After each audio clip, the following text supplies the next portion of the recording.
días a todos.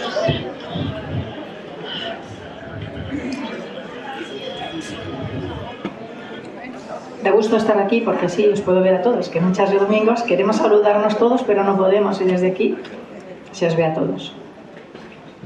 Comenzamos. Comenzamos queriendo deciros que me encanta el libro de Éxodo, es uno de los que más me gustan en la Biblia, por el hecho de que muestra claramente la verdad de la naturaleza del ser humano, por lo menos de la mía. Vimos anteriormente, estas semanas atrás, que el pueblo de Israel estaba esclavo en Egipto, donde eran obligados a hacer trabajo muy duro. Tenían que hacer el barro, en la tierra tiraban agua y continuamente tenían que estar pisando y pisando y pisando para hacer el barro. Con ese barro hacían los ladrillos, otros los transportaban y otros construían las pirámides. Muchos de ellos eran azotados e incluso morían en medio de todo este trabajo. Habían sido obligados también a matar a sus propios hijos si nacían siendo un varón. Y clamaban por libertad y vieron las maravillas hechas por Dios para liberarles de Faraón, con 10 plagas, de las cuales ellos fueron protegidos. Salieron de Egipto y cuando consiguieron salir, hasta los egipcios les empujaban a marcharse y les daban oro, plata y telas. Iros, iros, que se acabe esto de una vez. Vieron cómo Dios les hizo pasar el mar en seco, que dicho así parece cualquier cosa, y cómo se ahogaron los que les perseguían para devolverlos a la esclavitud. La gloria y el poder de Dios estaban continuamente ante sus ojos. De día había una columna de humo y esa columna les guiaba por donde debían ir y también les protegía. Y por la noche se convertía en fuego. Pasaron el mar y vieron a sus perseguidores morir ahogados. La gloria del Señor y el poder estaba ahí muy presente, continuamente. Y una vez que estuvieron a salvo, que ya habían cruzado el mar, cantaron un himno al Señor. Y las mujeres danzaban y tocaban panderos. Hubo una gran fiesta, una fiesta de júbilo y de triunfo. Pasaron solo 3 días de camino, iban por el desierto y tuvieron sed. Y llegaron a un lugar en el que el agua era amarga. Y el pueblo se quejó a Moisés. ¿Nos vais a dejar morir aquí de sed? ¿Acaso el Señor nos va a hacer morir aquí de sed?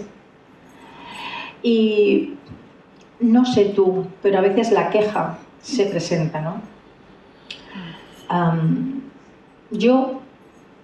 menos yo personalmente, no sé tú, al igual que el pueblo de Israel, después de haber tenido una respuesta por parte de Dios en medio de una circunstancia o un problema, después de una difícil situación, me he quejado ante el primer obstáculo que se ha vuelto a presentar en mi vida.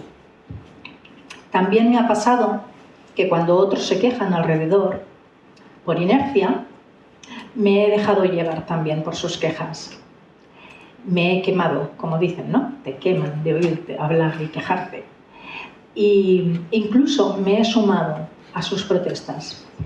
Sin embargo, aquí vemos que Moisés no se contamina con eso, sino que va a hablar con el Señor, va a orar y se presenta delante de él. Le presenta la necesidad del pueblo, porque realmente se trataba de una necesidad. Tenían sed. Y Dios, una vez más, le da indicaciones a Moisés, otra vez, para que vean que Dios está con ellos y puede resolver cualquier situación. Así que le dice que eche un árbol al agua y se endulzará. Y así fue. Yo no se había pensado nunca que un árbol pudiera endulzar el agua. El Señor, sin embargo, les pide una cosa: que pongan atención a su voz, que le obedezcan, porque si hacían eso, no sufrirían las enfermedades que los egipcios sufrieron. No es que no sufrirían enfermedad, que no sufrirían las enfermedades que los egipcios sufrieron, porque Él era su sanador. Y entonces llegaron a Elim, un lugar donde habían 12 manantiales y palmeras. Y como le gusta al Señor cuidarnos y darnos reposo después de una dura travesía o de una prueba. Y nos lleva a esos lugares, a esos manantiales, a esas palmeras, para poder retomar las fuerzas, ¿verdad?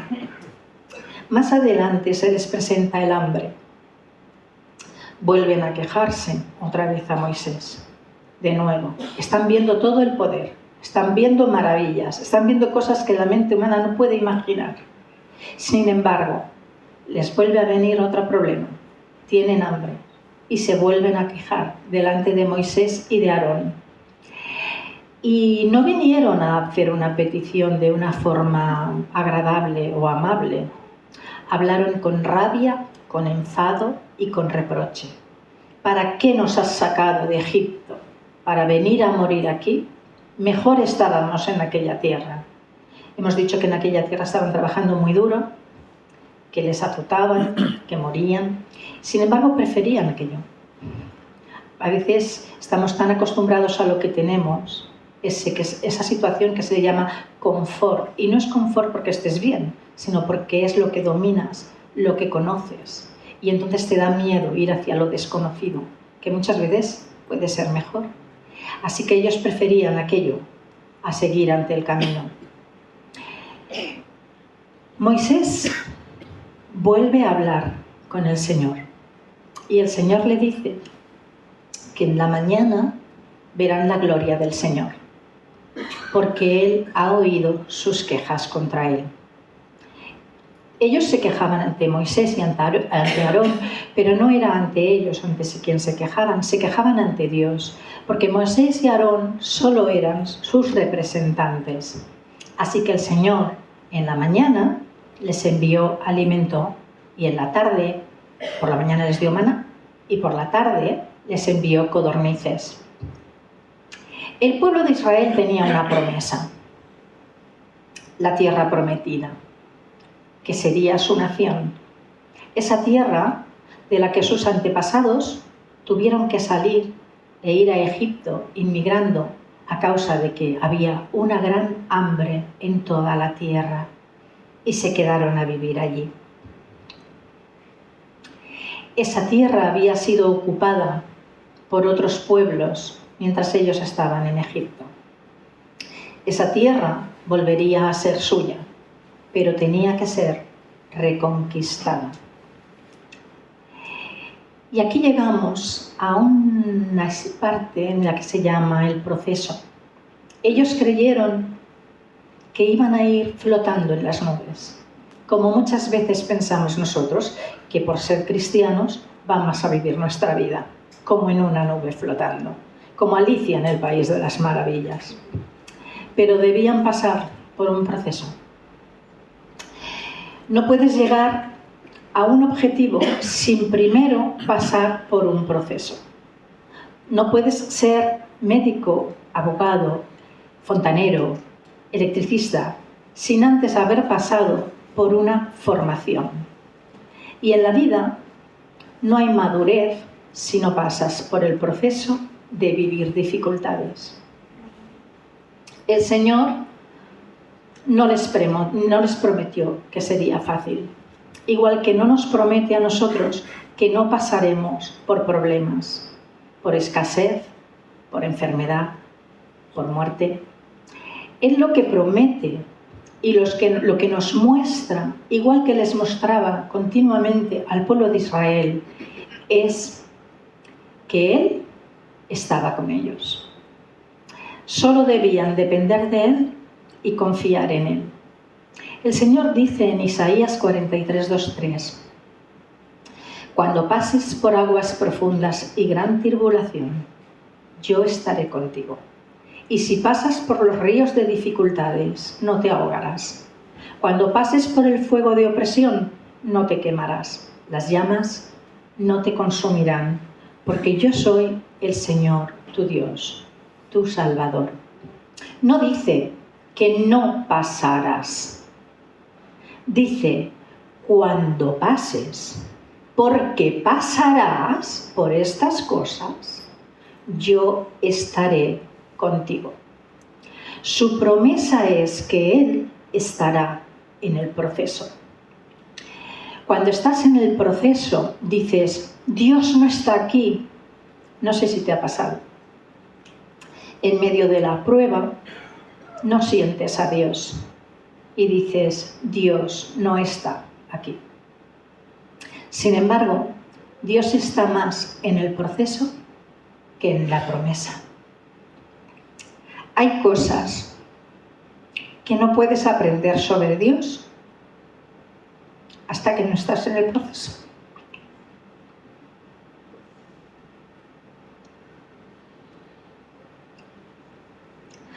Hay una revelación de su gloria que solo viene en medio de la frustración y de la perturbación de tu vida. ¿Por qué? ¿Porque Dios se complace en nuestro sufrimiento? No. Porque es allí cuando nos volvemos buscando de verdad su rostro, cuando estamos dispuestos a escucharle y a obedecerle y depender completamente de él. Somos nosotros los que, a causa del dolor que nos provoca la situación que vivimos, a causa de la frustración, nuestros sentidos están aturdidos, estamos desolados, tan desolados que no podemos sentir su presencia. El Señor se muestra con poder en medio de nuestros problemas, tanto que cuando el pueblo de Israel se quejó de hambre, Dios les envió alimento. En la mañana, al salir de sus tiendas, descubrieron algo extraño en el suelo, algo que jamás habían visto y decían, maná, maná, maná, que en nuestra lengua es, ¿qué es esto? ¿Qué es esto? ¿Qué es esto? Por eso ese alimento se llamó así, maná. El maná se tenía que recoger en vasijas de 2 litros. Había una capacidad de 2 litros. Sabéis que los médicos siempre dicen que para que nuestro cuerpo esté sano es necesario que bebamos diariamente 2 litros de agua. Qué listo era Dios, ¿eh? Si cogían más, se podría y salían gusanos. Cada día tenían que ir a recoger la ración de 2 litros por persona, excepto el viernes, que podían coger el doble, debían recoger el doble, porque llegaba el sábado, que era el día de reposo santificado para honrar a Dios. Y solamente en esos 2 días ese alimento no se podría. Jesús es el pan del cielo. También nos fue enviado como el maná. Él nos saca de nuestro Egipto espiritual.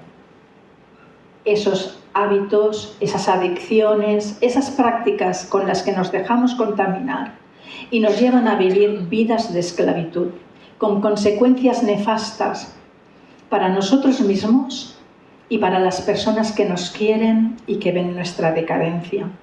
La mentira, la infidelidad, el alcohol, el sexo, la envidia, el robo, aunque sea de cositas pequeñas. Jesús es el maná del cielo.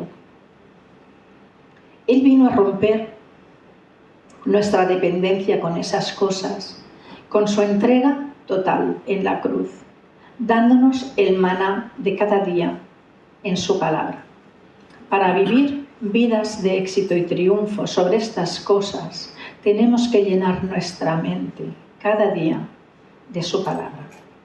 Y al igual que el maná, debemos leer la Biblia así, comer cada día. Porque no sirve el estudio que hiciste hace un año o el discipulado que hiciste hace 2 meses.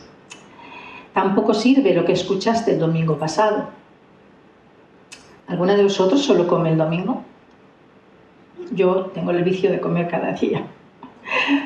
Así que nuestro alimento espiritual también lo necesitamos cada día. Somos como las vasijas en las que se recogía el maná. Dios nos ha dado dones y talentos con los que llenar también nuestra vasija, poniéndolo a su servicio y relacionándonos con Él. Leyendo la Biblia y hablando con Él en oración, pero ¿cuántas veces nuestra vasija está llena de orgullo y de jactancia? Buscamos que se vea mucho lo que hacemos, recibir elogios, más que usarlos con el conocimiento de que no tenemos nada que no nos haya sido dado. Como decía el apóstol Pablo, en 1 Corintios 4:7 dice: ¿y qué tienes que Dios no te haya dado? Y si Él te lo ha dado, ¿por qué presumes como si lo hubieras conseguido por ti mismo? Cuando nos descubrimos en esa actitud, debemos reflexionar si estamos llenando nuestras vasijas del maná de Cristo o de nosotros mismos, porque así serán nuestros resultados. Y muchas veces al mirar en la vasija, lo que encontramos son telarañas. Preguntémonos todos, hermanos, ¿qué tenemos en nuestra vasija? Señor, te damos gracias porque tú eres fiel por encima de nosotros mismos y de nuestros defectos, de nuestros fallos. A pesar de todo, hay amor por ti. Y te pedimos que tú cojas lo mejor de nosotros para ti. Y que nos pongas la necesidad, Señor, de buscarte cada día. Que nos des hambre. Un hambre más fuerte que los que sintieron en el desierto, Señor. Hambre de ti y sed de ti. Y que busquemos honrarte con nuestras vidas, Señor. Gracias por el sacrificio de tu Hijo Jesús en la cruz por nosotros. Y gracias por la vida eterna que tú nos has regalado. En el nombre del Señor Jesús. Amén.